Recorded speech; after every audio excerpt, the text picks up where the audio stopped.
Dokter Boyke, berapa sering harusnya suami istri itu berhubungan setiap? Tergantung umur. Tergantung umur. Ya, Okay. 20-30 seminggu 4-5 kali. Wow. 30.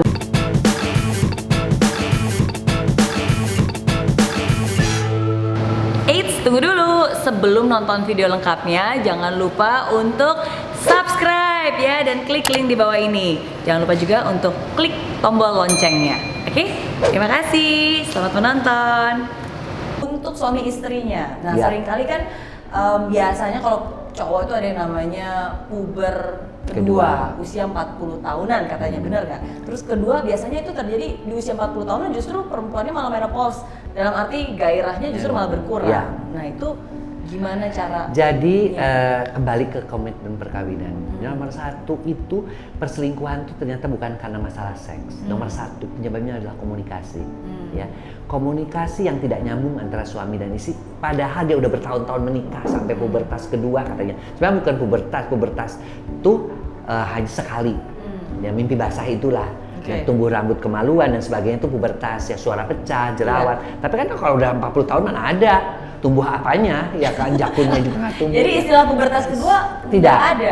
Lebih cocok kita mengatakan andropause menopause. Andropause itu menopause pada laki-laki, sementara menopause itu sendiri adalah stopnya kesuburan pada wanita. Nah, tapi kalau cowok malah lebih bergairah justru, atau tidak selalu. Cowok-cowok yang hidupnya bahagia itu lebih bergairah. Karena apa? Karena ternyata hasil penelitian juga menunjukkan bahwa orang-orang yang sehat, ya, hidupnya nyaman, kemudian dia olahraga cukup, makanannya diatur, tidak gemuk, cukup tidur, itu biasanya seksnya bagus. Tidak ada penyakit terutama diabetes yang menghancurkan kemampuan seksual itu diabetes, darah tinggi, hiperkolesterol, lemak, trigliserid yang tinggi, kemudian gangguan-gangguan kayak asam urat itu yang semuanya bisa mengganggu. Nah, artinya apa? Kalau ditanya bener nggak sih dok, perempuannya sudah mulai menopause? Sebenarnya enggak. Sebenarnya menopause juga bisa diatasi. Sekarang ini zaman kekinian ya. Jadi orang-orang menopause itu supaya dia tetap menghasilkan lendir, supaya dia tetap bergairah tuh ada namanya terapi hormone replacement therapy. Bahkan kalau tidak mau hormon pun bisa dengan herbal replacement therapy. Herbal yang sudah tercatat, ya sudah ada POM-nya yang bisa membantu seperti memberikan estrogen yang hilang tapi diganti dengan estrogen dari tumbuh-tumbuhan. Untuk menstimulasi. Iya, menstimulasi kembali. Jadi tidak ada itu namanya menjadi dingin, menjadi hilang gairah di usia-usia menopause karena kita terapi. Suaminya seneng, dianya juga seneng. Suami-suami juga udah nggak usah ngomong lagi masalah-masalah disfungsi ereksi dan sebagainya. Karena semua itu juga bisa diterapi dengan hormon, dengan pemberian obat-obatan untuk masalah-masalah disfungsi itu sekarang semua tersedia. Dan oke. Dan oke. Enggak. Kita kan memberikannya herbal dulu. Kalau memang dia membutuhkan, yang mau diapain lagi? Kita kasih obat kimia, tetapi tentunya dengan pengawasan dokter. Dengan terus, karena biasanya mereka-mereka yang membutuhkan obat-obatan tersebut, pola hidupnya jelek. Nah, sambil kasih obat, sambil kita kasih tahu pola hidupnya, dinormalin ya. Makan nasinya nasi merah, jangan ngerokok lagi, tidurnya cukup, kurangin gula. Dengan cara begitu dia pelan-pelan ini normal lagi. Iya.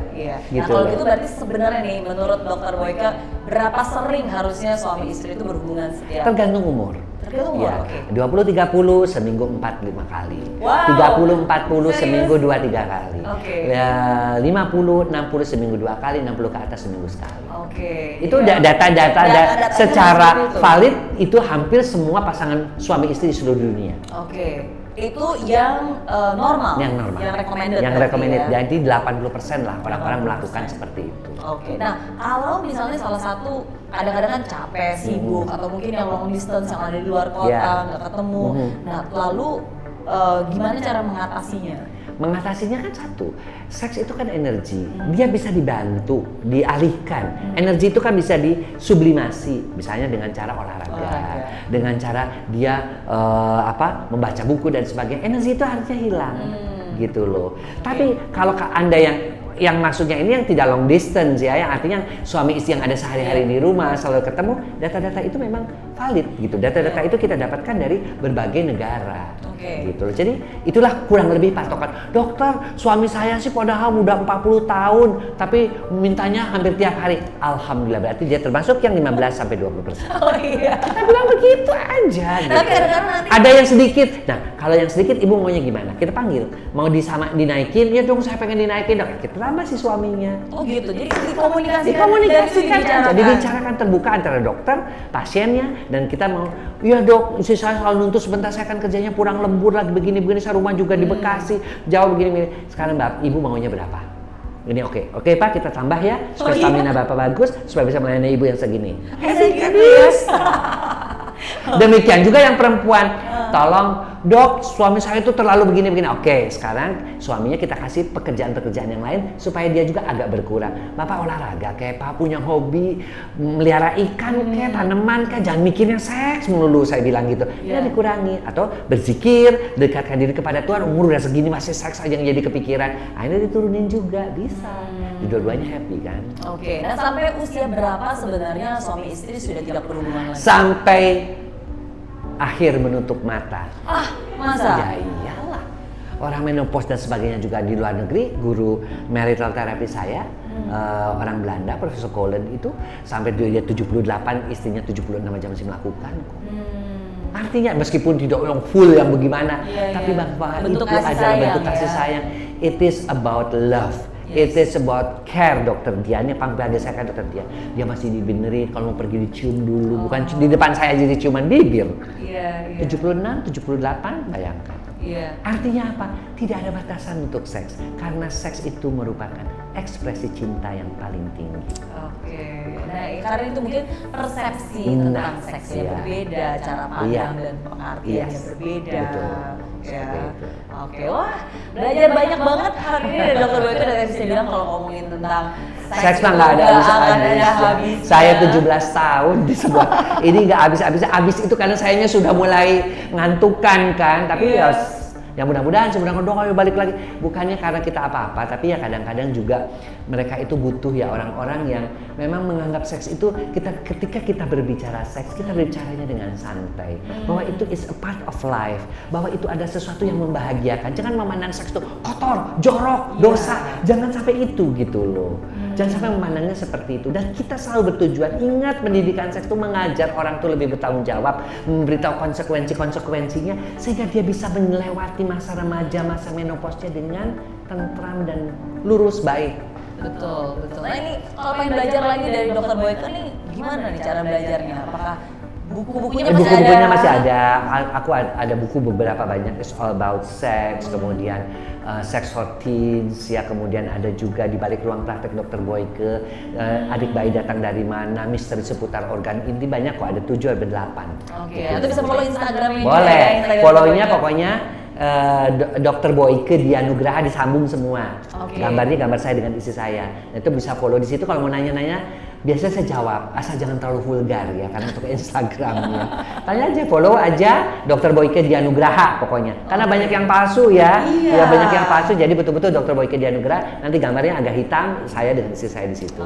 Pokoknya udah ribuan lah di situ kan, bisa dilihat juga kan yang asli. Dan masih sering keliling juga. Masih sering ya memberikan seminar. Di TV juga, waduh pokoknya alhamdulillah. Setiap minggu pasti ngeliat ada, tapi kan di situ di TV kadang-kadang sebagai narasumber ataupun sebagai presenter malah kan.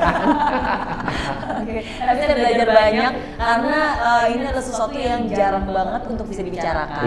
Dan kalau dibicarakan juga harus dengan orang yang tepat. Dan padahal perlu untuk kehidupan kita menjadi lebih harmonis, suami istri maupun anak-anak. Harusnya ada nggak sih pengajaran untuk sebelum menikah? Ada, harusnya ada. Di luar negeri itu ada. Cuma di Indonesia aja yang nggak ada. Katanya mereka diserahkan kepada bimbingan yang di KUA, tapi mereka tidak komplit. Mereka takut untuk melakukan itu. Ya apalagi sekarang kayak banyak orang selingkuh gitu kan, kadang-kadang kan. Kenapa seminar? Itu makanya sekarang topik yang paling laku kalau saya keliling seminar adalah perselingkuhan antara ancaman dan kebutuhan. Itu. Perselingkuhan antara ancaman tapi ada kebutuhan juga. Nah, itu harus dijelasin kenapa orang butuh, kenapa orang ini. Dan itu semua tidak benar. Jadi kita harus kembali kepada pasangan kita sendiri.